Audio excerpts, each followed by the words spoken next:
and welcome! Now today I'm battling with my nemesis, which is general DIY.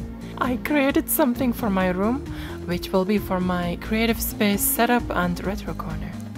Okay, so here I am, sorting out my setup once again.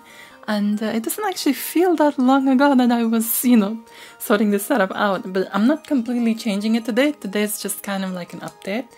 Now you will notice that the Amiga is underneath the plinth. And that's what I call them anyway, a plinth. I think this is the best way for, Amiga, Commodore 64, or any other computer that has this kind of, this kind of shape and design. But this plinth, as useful as it is, it's just not enough for me. So let's empty out the top of the desk and we can put in my new feature.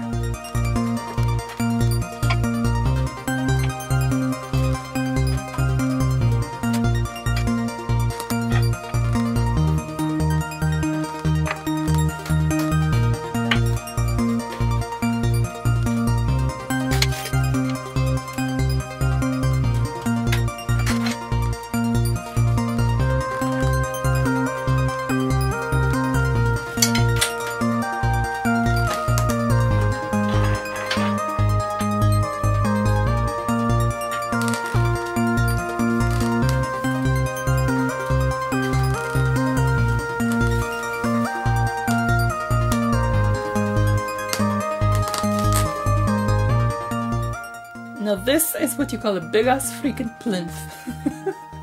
Okay, so by now I think you have some sort of idea of, what sort of things going on in my mind right now.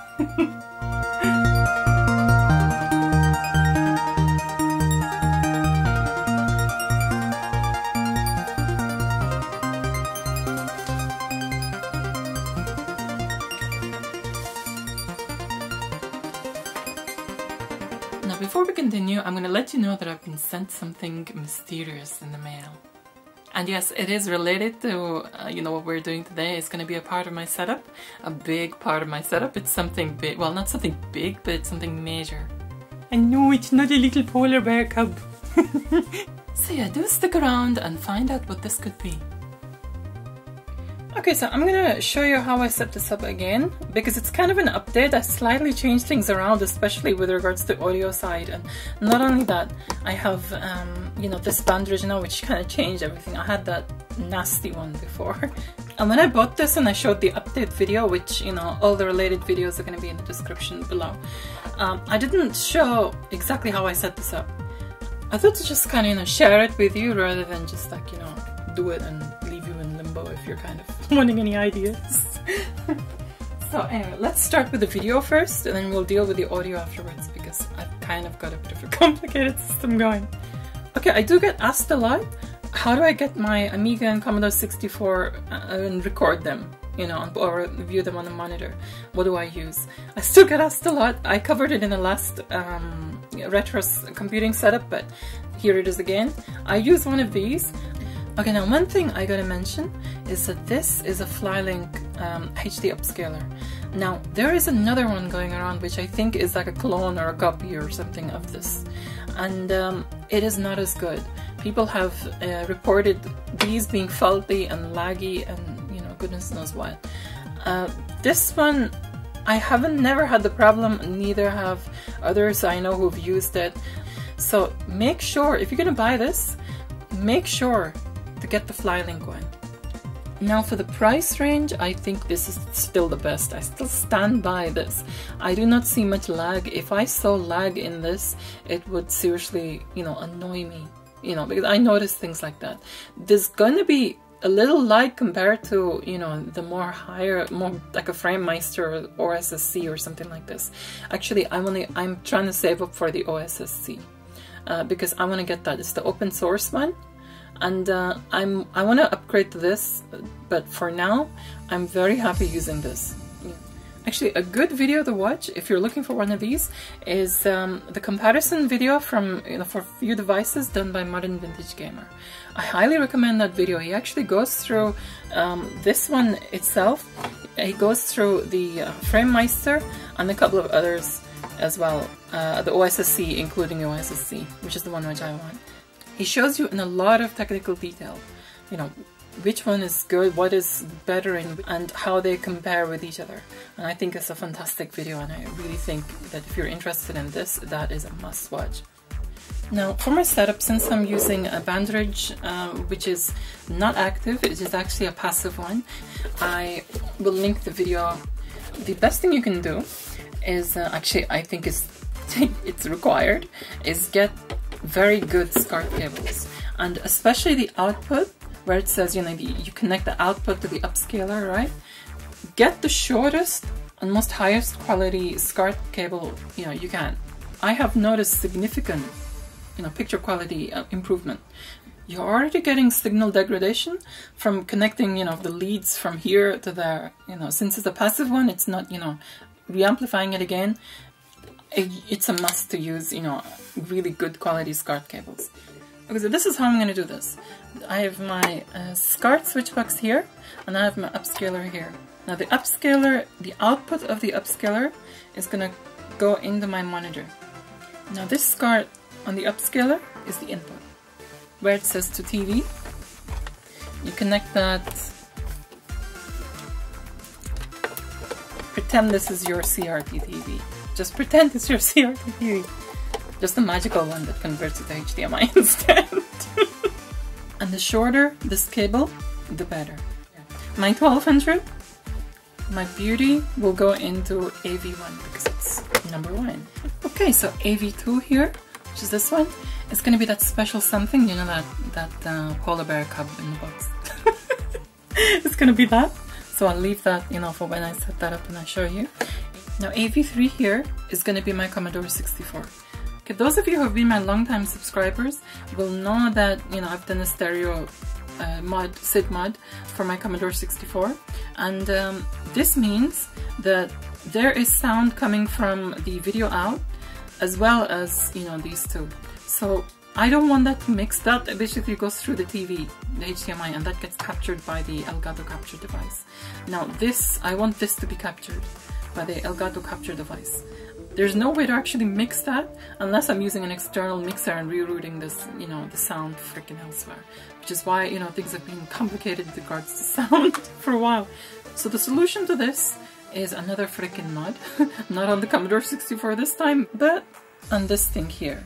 This is the output. This goes into your Scart switch box. And this is the input. The Commodore 64 goes into the top bit here. Now what this device is supposed to actually do is device, just a freaking adapter.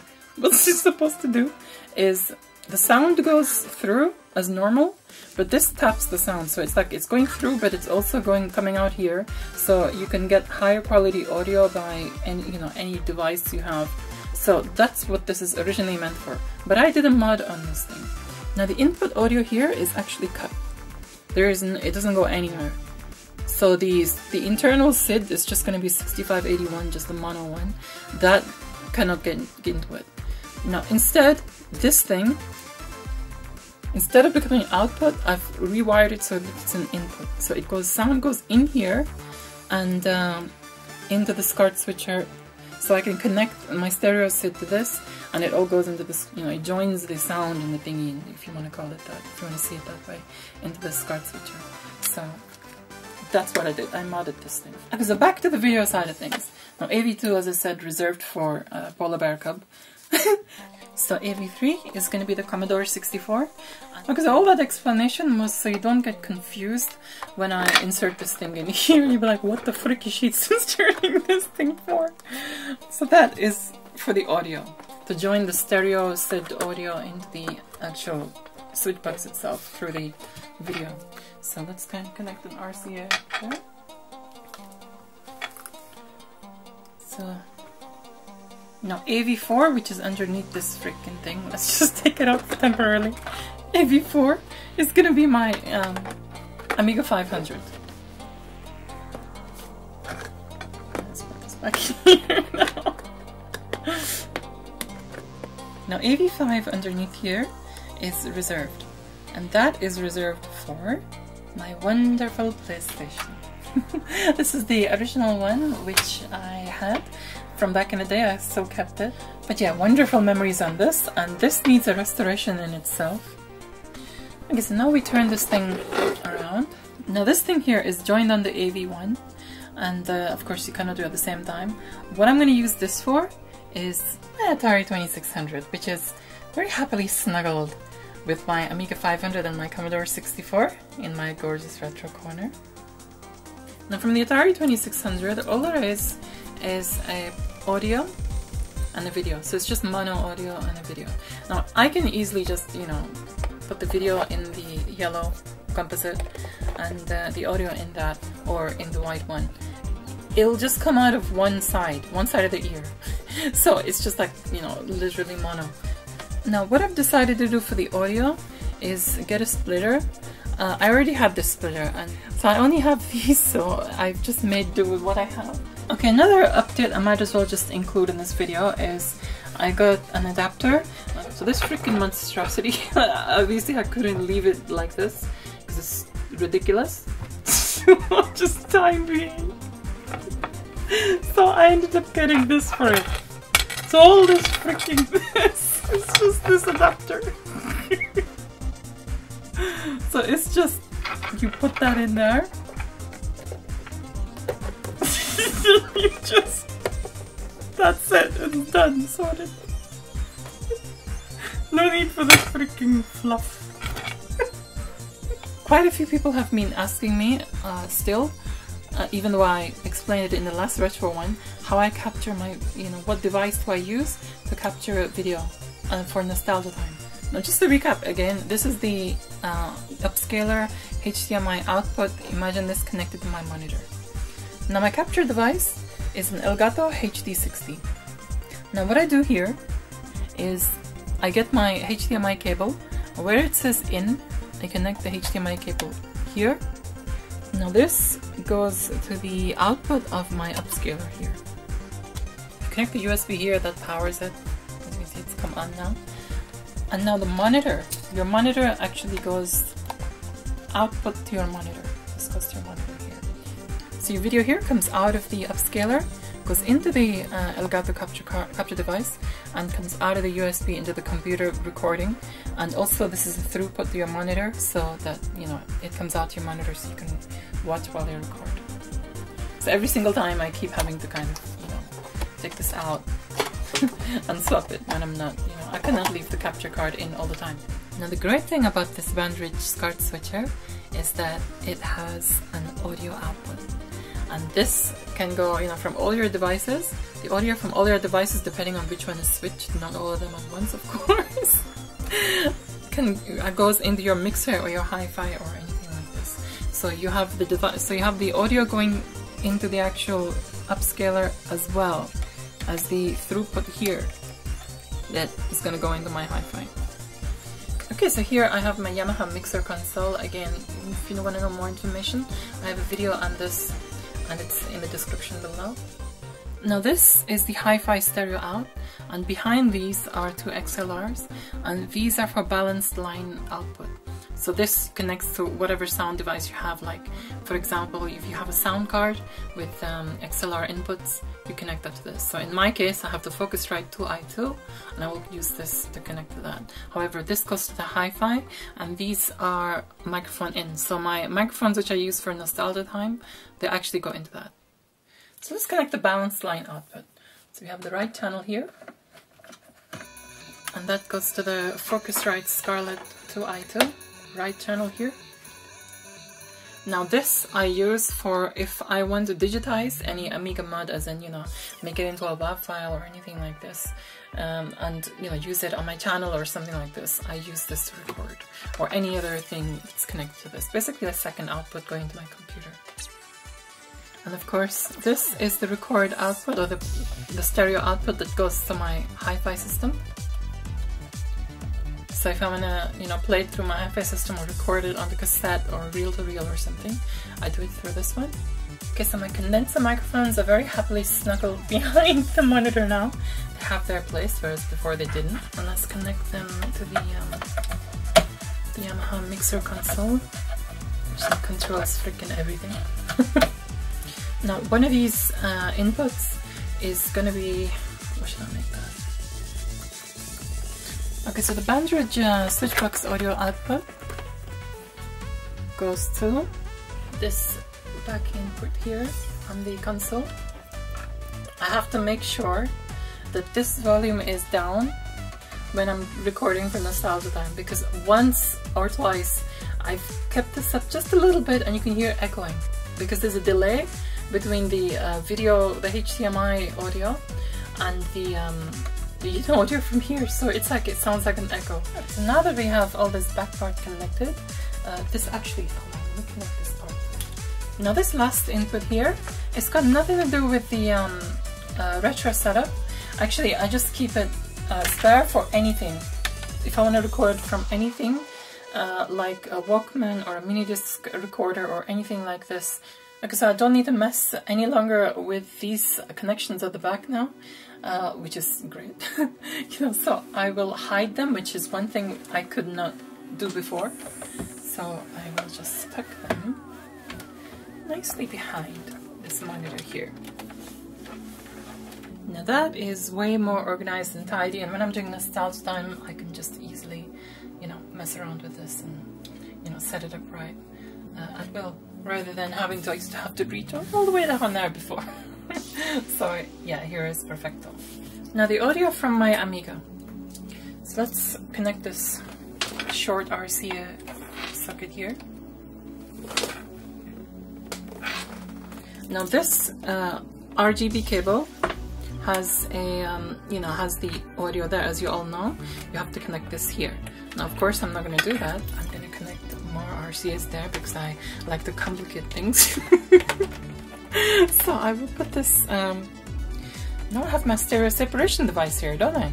So I need to connect this Amiga audio into this, and then connect, this is like a throughput with this in between.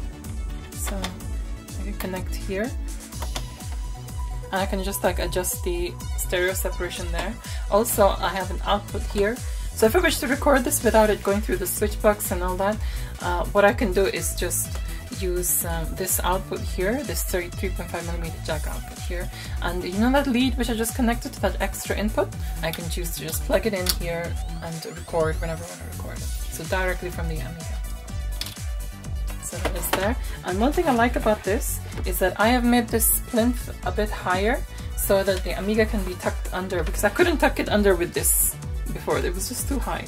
So now I can just, you know, very easily tuck it under and it can just be nice and snuggled in there. Now I have a good HDMI switcher, which is powered, and it's more better than the, you know, piece of freaking Takikak which I got from eBay. Well, when that arrives, it still hasn't arrived, but it's going to arrive in a couple of days. Once that arrives, I will do an unboxing and include it. But I'm going to make that a separate video, so this video is going to have a bit of an update. So this update video is going to have a bit of an update. I will number them, so no worries. And while I was at it, and in the spirit of setting things up, I decided to set up my creative workbench also. Why not? Since I had a spare plinth, and creativity just got easier. Thank you so much for your likes, your shares. Do leave your thoughts in the comments below. Don't forget to check out my other videos and do subscribe for more. I hope you enjoy your holiday season. Adios! For their generous donations, I would like to say a big thank you to my patrons: Casual Commodore, Robert Minis, Gadget UK 164, Hayes Maker, Rudiger Stiedel, Karsten Lervad, Thomas Muller, Al Hunt, Boris Matishin, Matt Shepkar, James Burr, Sophie Leroy, Jan Beta, Thomas Brezina, Sean O'Keefe, Matthew, Cameron Armstrong, Rolfe Otterstein, Lannis Johansson, Anthony Whittington, Jim Leonard, and Carrie S. Turner. And by slim chance, if any Patreon staff member is watching, I would like to say thank you for reconsidering your payment system and not rolling out the fees change, which caused a huge uproar among us just recently. If you wish to support me on Patreon, the link is in the description below, as well as links to my patrons' websites or YouTube channels.